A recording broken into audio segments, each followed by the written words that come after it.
Hello guys, हम बकरी चराने आए सुबह सुबह और हमारी बकरी भी अच्छी चल रही है।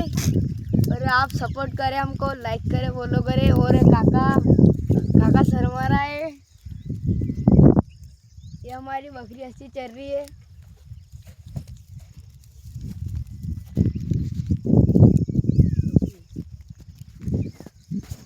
देख हमें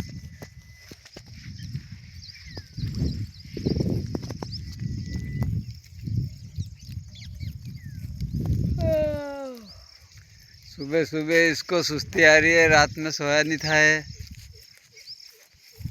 नींद आई रही मेरे यार। भगवान, हमारी बकरी ऐसे चलते है। लो गाइस, ये काका है हमारे पीछे। काका शर्माना है, किस लिए शर्माना क्या बताया। मियां खलीफा को हट हट बकरी।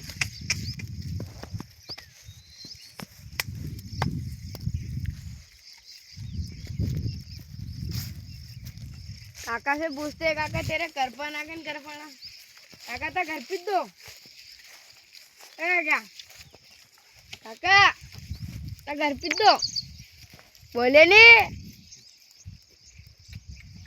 यार। काका तू बोली नहीं। देख हमें देख।